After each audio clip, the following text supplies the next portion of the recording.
Évangile de Jésus-Christ selon saint Marc.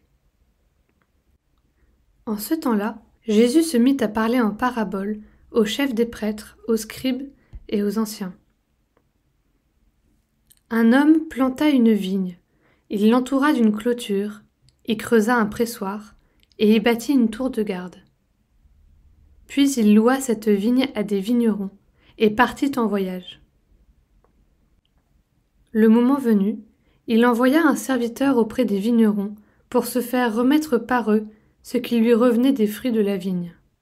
Mais les vignerons se saisirent du serviteur, le frappèrent et le renvoyèrent les mains vides. De nouveau, il leur envoya un autre serviteur, et celui-là, ils l'assommèrent et l'humilièrent. Il en envoya encore un autre, et celui-là, ils le tuèrent. Puis beaucoup d'autres serviteurs. Ils frappèrent les uns et tuèrent les autres. Il lui restait encore quelqu'un, son fils bien-aimé.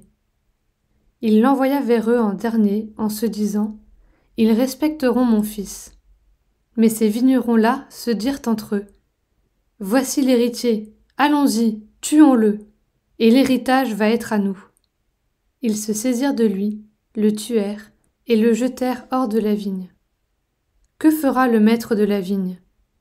Il viendra, fera périr les vignerons, et donnera la vigne à d'autres. N'avez-vous pas lu ce passage de l'Écriture?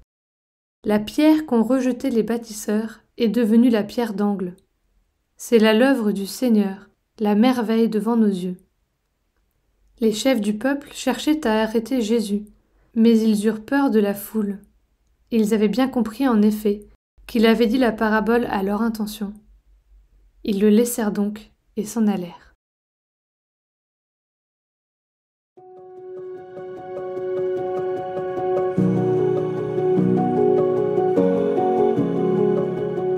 Cette parabole de Jésus résume en quelques mots toute sa vocation. Jésus est le Fils de Dieu envoyé dans le monde qui sera tué par les chefs des prêtres, les scribes et les anciens. Pourtant, s'il sera rejeté comme une pierre mise au rebut, il sera aussi manifesté comme celui qui donne la vie à tous, la pierre d'angle sans laquelle l'ensemble de l'édifice s'écroule. Les auditeurs de Jésus doivent alors passer par deux étapes. Il s'agit d'abord de reconnaître qu'ils sont des acteurs de la mort de Jésus, ce que les chefs du peuple ont bien compris, mais aussi que cette mort est le lieu dans lequel ils pourront puiser la vie. C'est aussi l'itinéraire du chrétien, l'expérience de la miséricorde. Il s'agit de se reconnaître humblement pécheur et, dans l'expérience de cette pauvreté, de faire l'expérience que notre vie, loin d'être vaine, trouve toute sa valeur en s'appuyant sur le Christ. Seule l'humilité permet de vivre unis au Christ.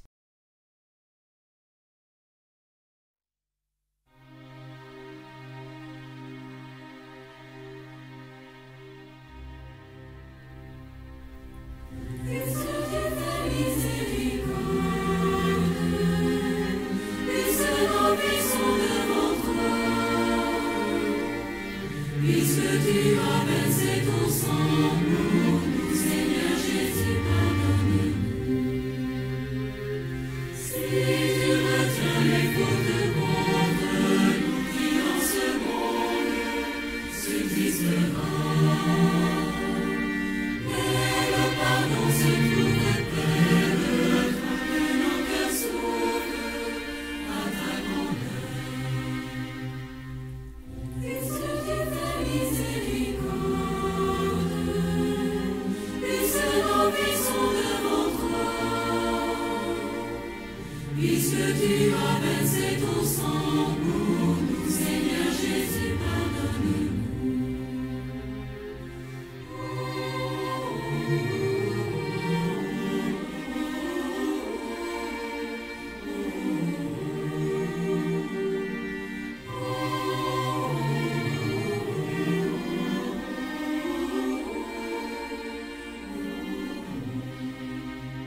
puisque tu as versé ton sang